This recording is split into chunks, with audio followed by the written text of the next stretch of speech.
Iloilo, the City of Love. Tinawag itong City of Love dahil friendly at malambing ang mga tao dito. Malapit sa akin ang Iloilo dahil ang parents at kamag-anak ko mismo ay mga Ilonggo. Masasabi kong malambing talaga sila, malumanay at maasikaso. Pero bakit nga ba ako nandito?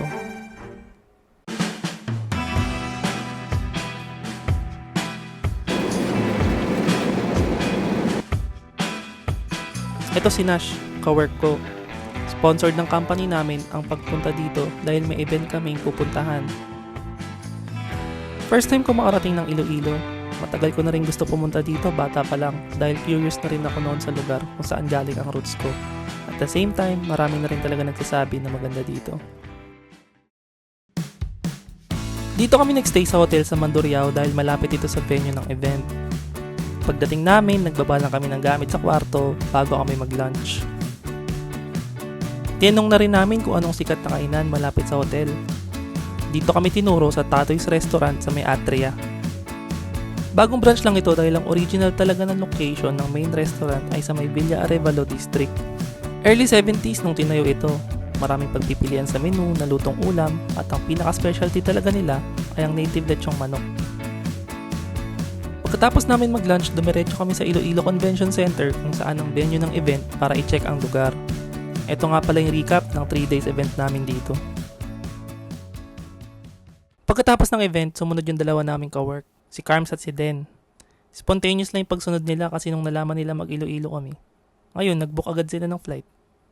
Una namin pinuntahan ay yung Brandy Museum.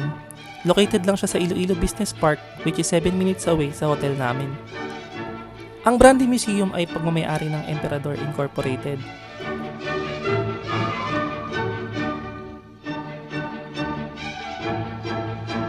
May kita dito yung history ng Spanish brandy manufacturing.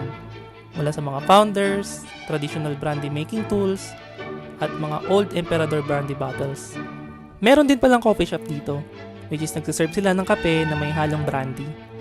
Sunod naming pinuntahan ang Iloilo Museum of Contemporary Arts. Katabi lang ito ng Brandy Museum.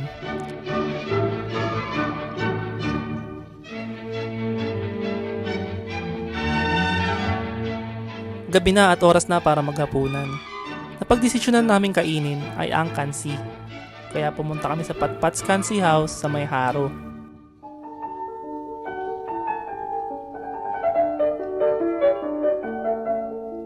Pagkatapos namin kumain ay pumunta kami sa Plaza ng Haro. Doon namin nakita ang Kampanaryo de Haro. May kita mo talaga na buhay ang lugar na to kahit gabi dahil ang buong paligid ay napapalibutan ng mga aesthetic na ilaw at marami ang naglalakad-lakad, nakatambay at mga nagpapalipas ng oras. At doon natapos ang unang araw namin ng pag-iikot. Ngayong araw maaga pa lang ay papunta na kami sa Iloilo Ferry Terminal sa May Parola. Dahil dito ang sakayan ng bangka papuntang Guimaras Island kung saan namin gugugulin ang buong araw namin.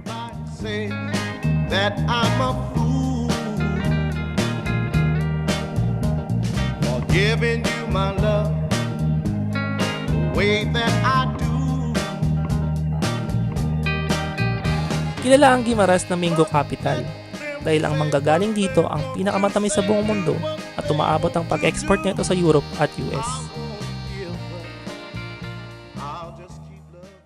Una naming pinuntahan ang San Lorenzo Windmills, kung saan may kita ang mga nagalakihang wind turbines. Sunod ang man-made forest na puno ng mga matataas na mahogany trees. Sunod naman ang Trappist Monastery. Meron ditong souvenir shop kung saan makakabili ka ng mga delicacies na mango flavored. At pagkatapos dito, dumiretso naman kami sa may sentro kung saan may kita yung The Pit Stop Restaurant na nagsiserve ng sikat na mango pizza. Pati kami mismo ay nasarapan dahil bumagay talaga yung mangga sa pagka-cheesy ng pizza. Lalo na pag nilagyan nyo ng hot sauce, perfect. After namin kumain, pumunta naman kami sa Gisi Lighthouse. Kinuha ito noong 18th century at pangalawa sa pinakamatandang lighthouse sa Pilipinas.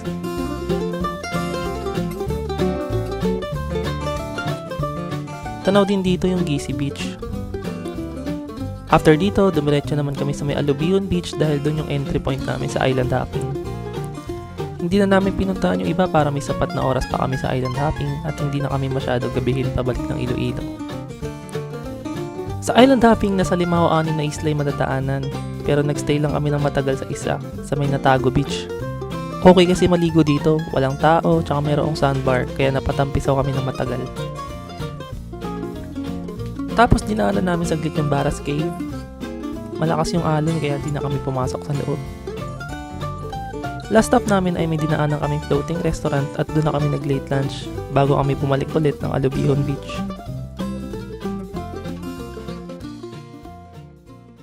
After ng island hopping ay bumiyahe na ulit kami pa Hordan Port para bumalik ng Iloilo City. Along the way, huminto kami saglit para bumili ng mangga para pasalubong sa boss namin. Isa ang Guimara sa mga low-key na lugar sa Pilipinas.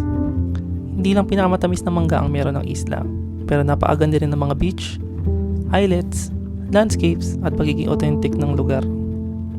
Paunti-unti na rin itong nade-develop, kaya perfect na rin itong tourist destination, mango season man o hindi. Ngayon ang last day namin sa Iloilo kasi mamayang gabi flight na namin pa Manila kaya may oras pa para makapag-ikot ulit. Una na naming pinuntahan ngayong araw ang La Paz Market. Dito kasi makikita yung isang branch ng Madj Cafe, isa sa mga sikat na kapihan sa Iloilo City. Since 1940s pa ang kape na ito and until now, traditional pa rin yung paggawa nila ng kape. At syempre, dito rin makikita sa La Paz Market ang nag-iisang La Paz Batchoy. Sa pangalan pa lang, alam mo na agad na dito originated ang dish na to. Dito sa Decos ang napili namin kainan. Katabi lang nito yung Netongs at Teds na nagsiserve din ng authentic Batchoy, kaya pili na lang kayo ng prefer nyo. Itong mga nabanggit ko ay may mga ibang branch din sa mga commercial area. Pero ewan ko, para sa akin iba yung lasa pag sa market ka mismo kumain eh. Sunod ay bumalik kami sa Haro. Dahil sa unang punta namin dito, may nadaanan kaming ancestral house na may cafe. Kaso sarado nung pinuntahan namin, kaya ngayon kami bumalik. Ang pangalan nito ay Agatona 1927 Museum Cafe. Binuo ito noong 1927 at bahay ito ni Doña Agatona Escarilla Arguelles at Don Roberto Halandoni. Ang bahay na ito ay representation ng isang ilustrado noong early 1900s. Kaya kumbaga, pangmayaman ang bahay na ito noon. After dito, pumunta kami sa Bizcocho House para bumili ng pasalubong bago bumalik ng Mandurriao. At pagbalik, kumain naman kami ng molo, isa din sa mga sikat na pagkain dito sa Iloilo. At pagkatapos ay dumiretso na kami papuntang airport.